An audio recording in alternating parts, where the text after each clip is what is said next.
Hi friends, welcome back to my channel. ఈరోజు మనం కార్తీక మాసంలో 19వ అధ్యాయం పారాయణం చేద్దాము.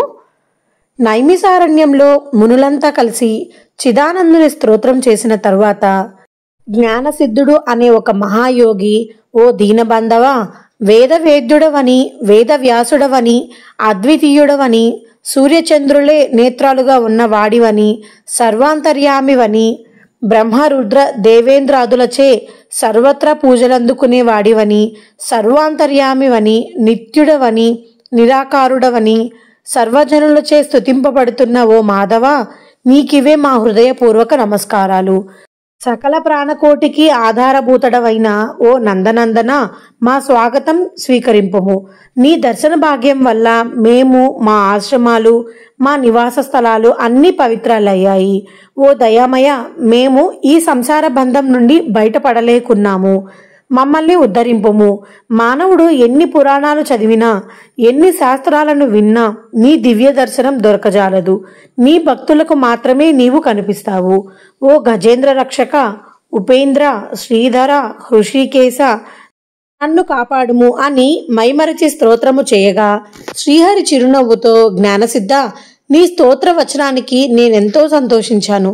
నీకు ఇష్టమైన ఒక వరం కోరుకో అని పలికెను. అంతటా జ్ఞానసిద్ధుడు, ప్రద్యుమ్న, నేనీ సంసార సాగరం నుండి విముక్తుడను కాలేక శ్లేష్మమున పడిన ఈగలా కొట్టుకుంటున్నాను. కాబట్టి నీ పాత పద్మాలపై ధ్యానం ఉండేటట్లు అనుగ్రహించు. మరేదీ నాకు అవసరం లేదు అని వేడుకొన్నాడు. అంతటా శ్రీమన్నారాయణుడు, ఓ జ్ఞానసిద్ధుడా, నీ కోరిక ప్రకారం వరమిస్తున్నాను. అదే కాకుండా మరో వరం కోరుకో, ఇస్తాను.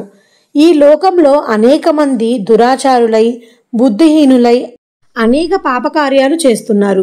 అలాంటి వారి పాపాలు పోవటానికి ఒక వ్రతం కల్పిస్తున్నాను. ఆ వ్రతాన్ని సర్వజనులు ఆచరించవచ్చు. సావధానుడివై ఆలకించు. నేను ఆషాఢ శుద్ధ దశమి రోజున లక్ష్మీ సమేతంగా పాలసముద్రంలో శేషశయ్యపై పవళిస్తాను. తిరిగి కార్తీక మాసం శుద్ధ ద్వాదశి వరకు చాతుర్యమాస్యమని పేరు. ఈ కాలంలో చేసే వ్రతాలు నాకు అమిత ఇష్టమైనవి. చాతుర్మాస్యాల్లో ఎలాంటి వ్రతాలు చేయని వారు నరక కూపాలలో పడతారు. ఇతరులతో కూడా ఈ వ్రతాన్ని ఆచరింప చేయాలి. దీని మహత్యాన్ని తెలుసుకో. వ్రతం చేయని వారికి బ్రహ్మహత్యాది పాతకాలు కలుగుతాయి. ఇక చాతుర్మాస్య వ్రతం చేసేవారికి జన్మ జర వ్యాధుల వలన కలుగు బాధలు ఉండవు. దీనికి నియమంగా ఆషాఢ శుద్ధ దశమి మొదలు శాకములు అంటే కూరగాయలు, శ్రావణ శుద్ధ దశమి మొదలు పప్పు దినుసులు విసర్జించాలి. నా యందు భక్తి కలవారిని పరీక్షించడానికి నేను ఇలా ద్రవ్యాల నిషేధాన్ని విధించాను. ఆ కాలంలో నేను ఆయా ద్రవ్యజాల్లో శయనిస్తాను.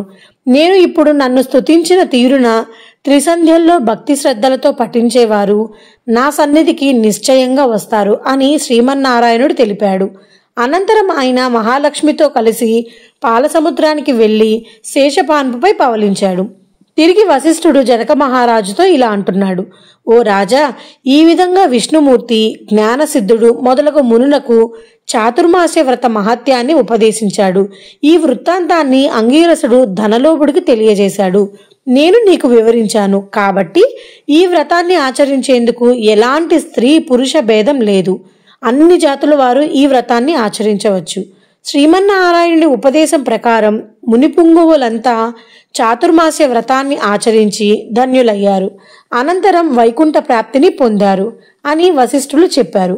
ఇట్లు స్కాంద పురాణాంతర్గత వశిష్ఠ ప్రోక్త కార్తీక మహత్య మందలి 19వ అధ్యాయం సమాప్తము. ఓం నమ శివాయ, నమ శివాయ, నమ శివాయ.